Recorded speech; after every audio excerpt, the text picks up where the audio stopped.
not the nicest way to begin this topic, but at least that song is stuck in your head now. Gotta love earworms. So, gun violence and gun control. These are two topics that Americans love to get heated over. That is understandable. After all, America, as an independent nation, was born out of revolution. There is so much historical pride over how we broke free from the British. On top of that, America was there to help the free world in both world wars. That is major. Now, how do we deal with this? It is too easy to get into the whole debate over freedoms to own guns versus safety in society. There are multiple arguments when people state if the good guys had guns, they could have stopped mass shootings. If teachers were armed, school shootings could be prevented. Since I prefer to go back to how we got to this point, that is where we will begin. In Germany, there are very strict gun laws compared to America. In fact, gun laws in the whole EU are stricter than in America. It was not always so. On 7 February 1911, Johann Hermann Eschenberg, the president of the Senate of Lübeck and senator for foreign affairs, wrote to the imperial chancellor Theobald von Bethmann-Hollweg. Lots of fun saying these names. Eschenberg complained that there were a rising number of cases where young men and schoolboys were getting their hands on firearms. This resulted in serious injuries, and the Senate of Lübeck requested a national law to prevent this.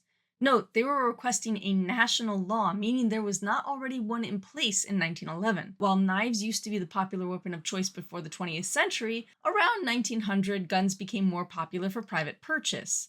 Some of this may be due to improvements on pistols in the late 19th century. Popular gun manufacturers like Mauser and Browning were producing more of their guns at affordable prices, and they could be easily obtained by post as well as in shops. These new guns were also the latest rage. Think about it. When a new advancement in technology comes out or a new fad appears, people flock to see and use the new item and buy it when possible. Look at the frisbee and the hula hoop in the 1950s. Look at slap bracelets in the 1990s and fidget spinners about 10 years ago. All of these were incredibly popular when they came out because they were new and fascinating to consumers. We see this all the time with the latest gadgets. People clamor for the latest tablet or iPhone. It was no different more than 100 years ago. As new advancements in pistol technology were made, people were excited to buy the latest gun and show it off. That is why many of the incidents which were complained about, according to Ellerbach, were perpetrated by youths and children. The typical gun discharging as a child plays with it, accidentally killing another, that is not new either. Interestingly enough was this quote: "The culprits are mostly still juveniles. Many of them are still school pupils aged 7 to 14. They sometimes bring weapons into school and endanger the lives of their classmates." That's right. School shootings are not new either. Erich Schmidt, 30 years old, was rejected after he applied for a teaching position at a high school in Bremen, Germany. On 20 June 1913, he went to a Catholic school and carrying 10 pistols with over 100 cartridges, he opened fire on teachers, the janitor, and small children. When it was over, aside from Schmidt, 5 people died and 21 were seriously injured. This was in the days before semi-automatic weapons were easily available. Initially, the concern of the German government sided with the idea that it would infringe civil liberties if gun ownership were restricted. As more cases of gun violence occurred, the state governments compiled more data to present their case for gun restrictions. The end result was to again voice concern over civil liberties. Only this time, it was the civil liberties of the unarmed and the victims which were focused on. By 1910, more gun incidents were published in newspapers which worried the public about public safety. By 1914, steps were taken to begin to curb gun violence. But this little war broke out and Germany was busy dealing with the rest of the world, so gun laws were temporarily put on hold. After the war, the winning countries were a little irritated with Germany and put a few restrictions on them with this crazy document called the Treaty of Versailles. Part 5 of the treaty dealt with the disarmament and massive reduction of the German military forces. This noted the maximum number of firearms allowed by the military. To align with the treaty on civilian firearms as well, the German government passed a regulation stating all privately owned firearms and ammunition must be immediately relinquished. This was specified as rifles, carbines, pistols, submachine guns, revolvers, machine guns, hand grenades, rifle grenades, mine throwers, and flamethrowers. If a person was found in possession of any of these, the punishment could be between 3 months and 5 years in prison and up to 100,000 marks fine. This would be approximately $18,000 today. While hunting rifles are not specifically mentioned, the regulation does state that rifles of all types must be relinquished. It can be presumed this included hunting rifles. Realistically, this was not followed by everyone, as there were and are still plenty of people who hunt for food. This did not remove all firearms from private ownership, and eventually the government passed a regulation, the Gesetz über Schusswaffen und Munition, on the 12th of April 1928, which permitted some firearms, so long as the owner had the appropriate license or licenses. This included licenses for ownership, use, the right to sell or buy. Some were prevented from these licenses, such as mentally challenged individuals, people denoted as gypsies, or people who had lost such privileges due to trouble with the law. Only 57 years after becoming a unified country, Germany had already implemented gun restrictions in order to curb gun violence. This will be important later. There is a common misconception the Nazis introduced or tightened gun laws to disarm the people. Yet that is not quite true. Yeah, Jews and other individuals the Nazi government declared as subversives were prevented from obtaining gun permits. In general, however, many of the restrictions were eased. A purchasing license was no longer needed if one had a license to own a firearm or already had a hunting license. The legal age to own a firearm was lowered from 18 to 21. Generally, licenses were not given to those under 18, the mentally challenged, gypsies, and those in trouble with the law within previous 3 years. Though it was stated multiple times, exceptions could be made for those under 18 and those in recent trouble with the law for attacking another. If anything, the Nazis did not so much restrict gun laws, but generally loosened them, while only preventing those they did not like from gun ownership. The idea was to actually arm more of the nation rather than disarm the populace.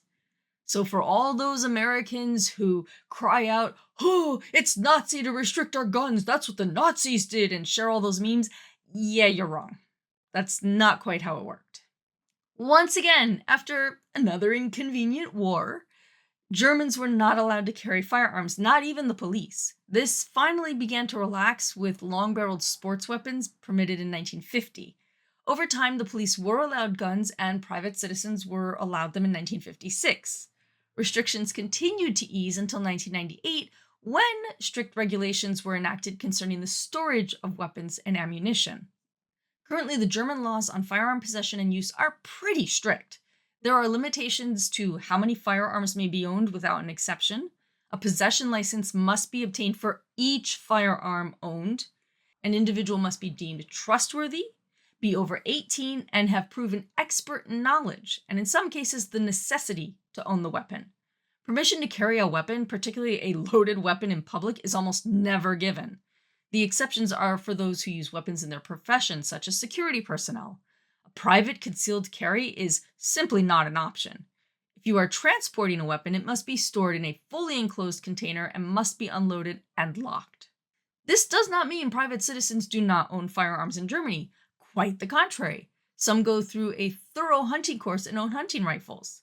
Many villages have shooting clubs, including ours. These have been popular since the late 1800s. Most members keep their weapons at the club. Children over 14 are allowed to shoot air rifles at these facilities. Nothing stronger until they're 18. A few years ago, we took our children to an event at a shooting club. 2 of my children were over 14 and they were allowed to shoot the air rifles, while my husband and I, being over 18 obviously, were allowed to shoot a shotgun. Our youngest was under 14 and they set him up with a laser light rifle so he could participate as well. That was pretty cool. We had a nice time.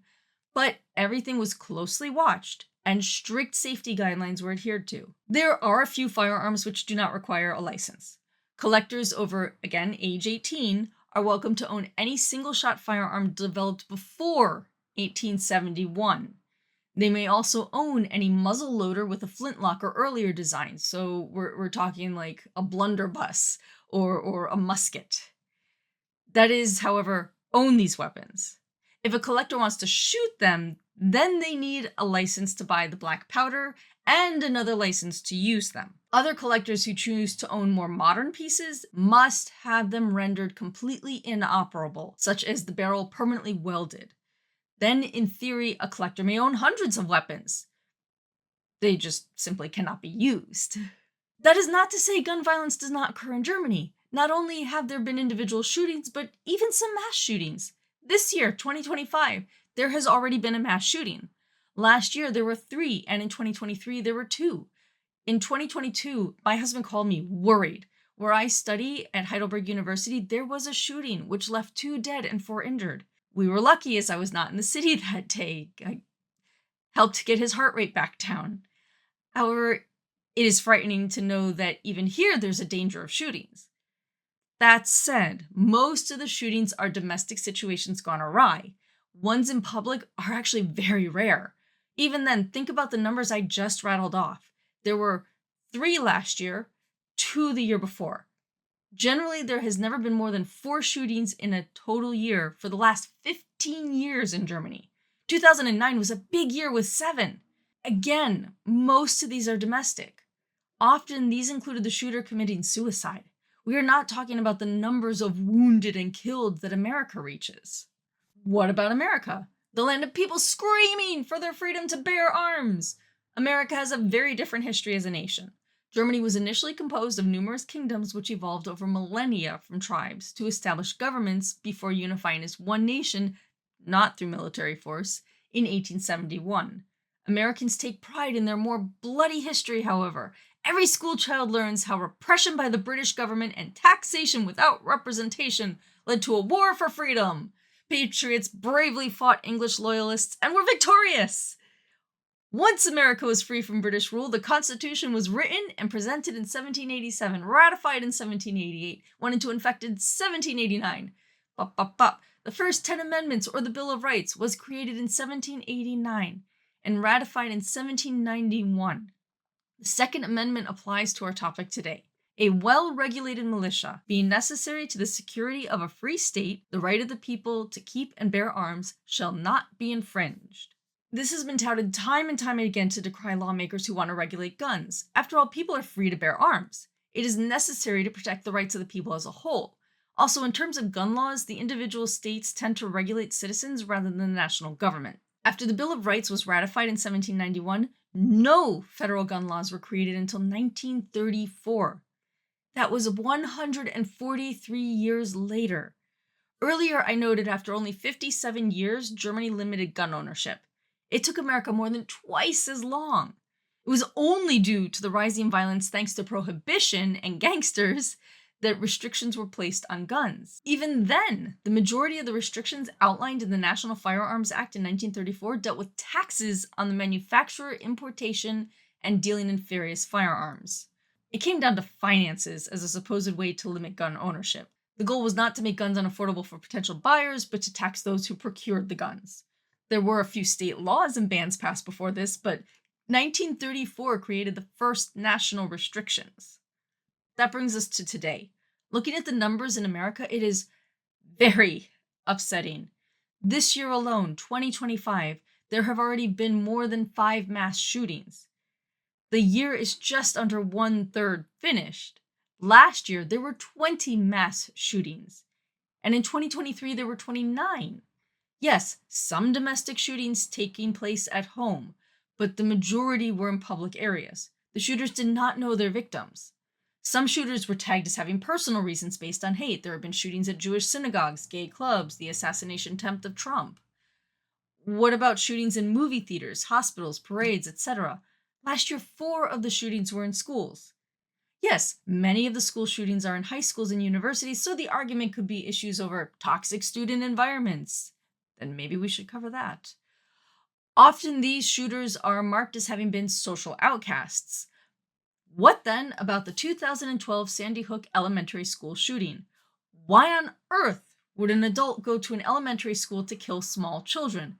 Of course, he was just mentally ill. Yeah.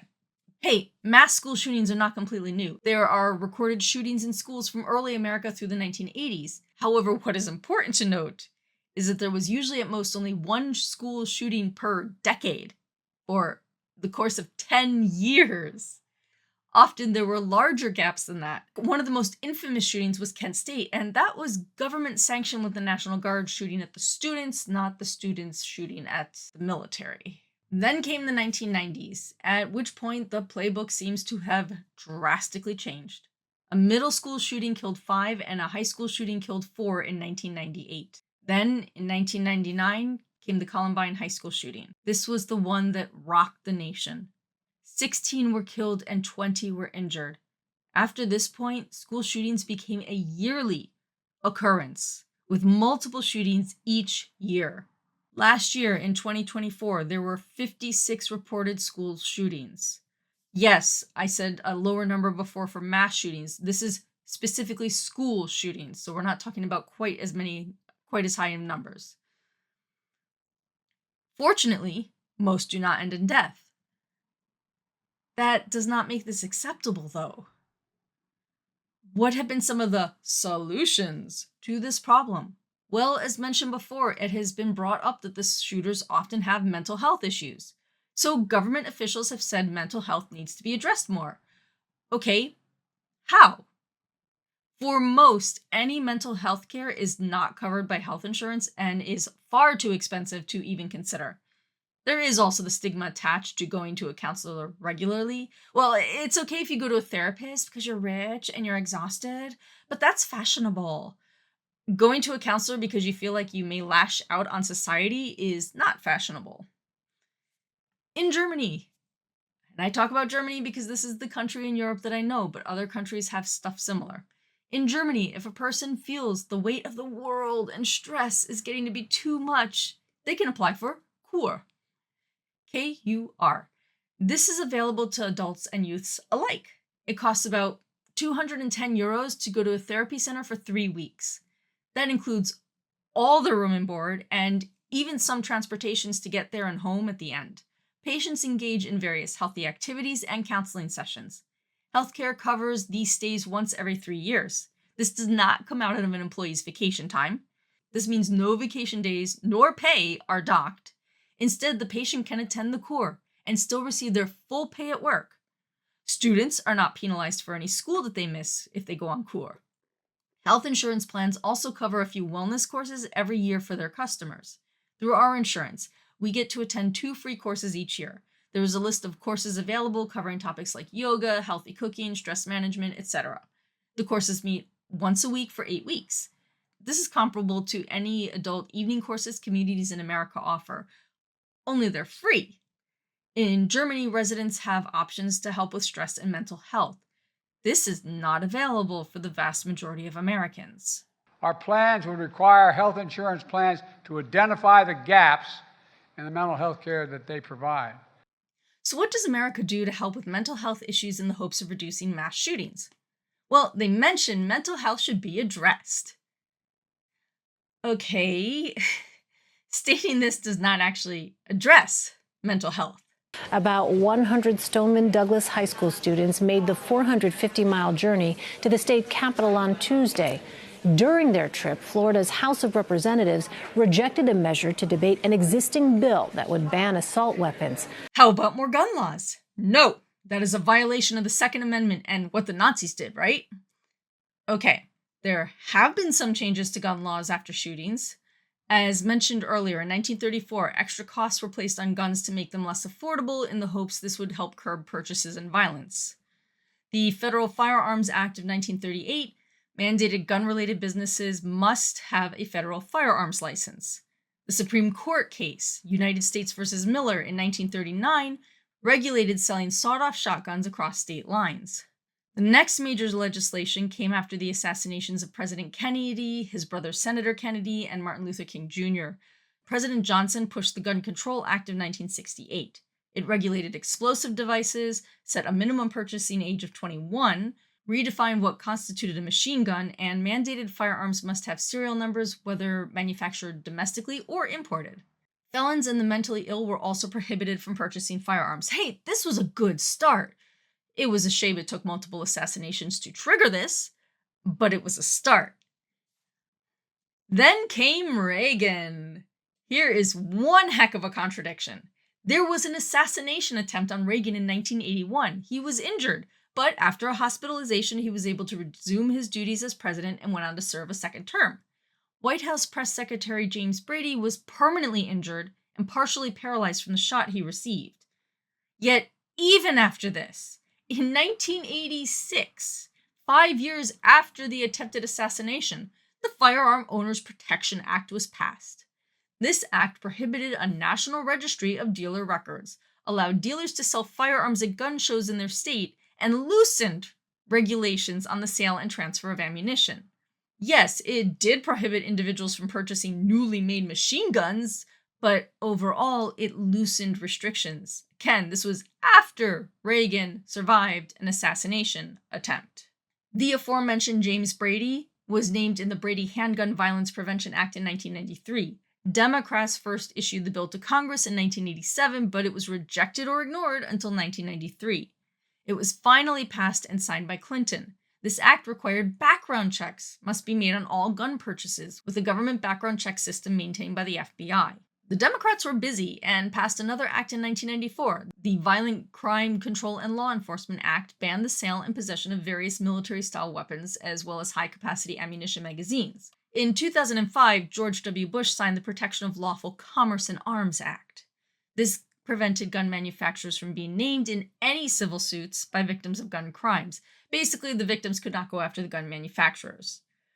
Okay, fine, it's the person shooting the gun, not the company who manufactured it, but this is definitely not helping advance safety in America.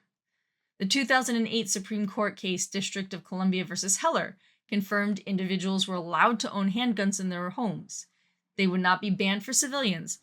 However, regulations over such weapons would remain. In 2022, the Supreme Court decided in New York State Rifle and Pistol Association Incorporated versus Bruin.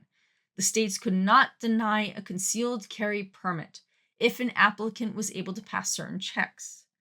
Up to this point, some states would restrict concealed carry permits to those who proved they needed them for work or protection. It was not by default allowed.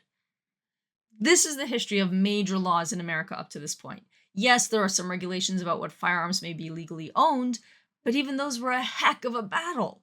If anything, mass shootings prompted many to encourage more gun ownership. In response to the high number of school shootings, some states now allow teachers to be armed.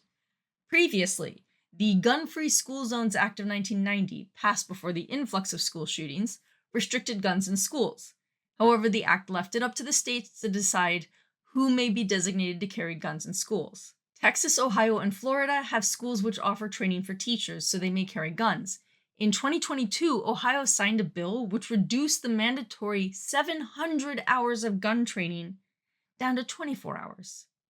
As of 2022, 28 states allow people other than security guards carry guns in schools.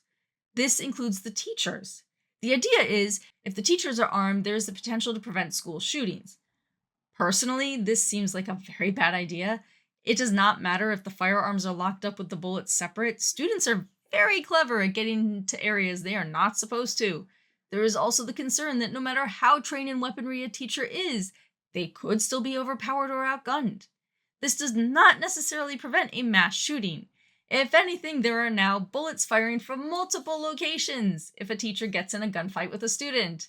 This increases the number of projectiles whizzing about and increases the likelihood a student gets shot, either directly or indirectly. Also, sorry to say, but just because the armed individual is a teacher, it does not mean the weapons won't be used on students. A teacher is also likely to get overwhelmed at work and finally explode.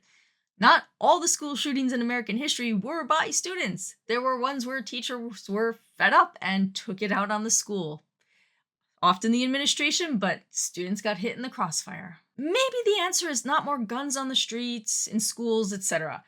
Maybe the answer is less guns and even mental health options. It is very true that a lack of guns does not stop all violence. In Germany, there have been plenty of knife attacks and cases where someone drove their car into a crowd of people. In fact, if you've been reading the international news lately, that's what you hear about a lot. People driving their cars into a crowd and killing people that way. People have died during these attacks.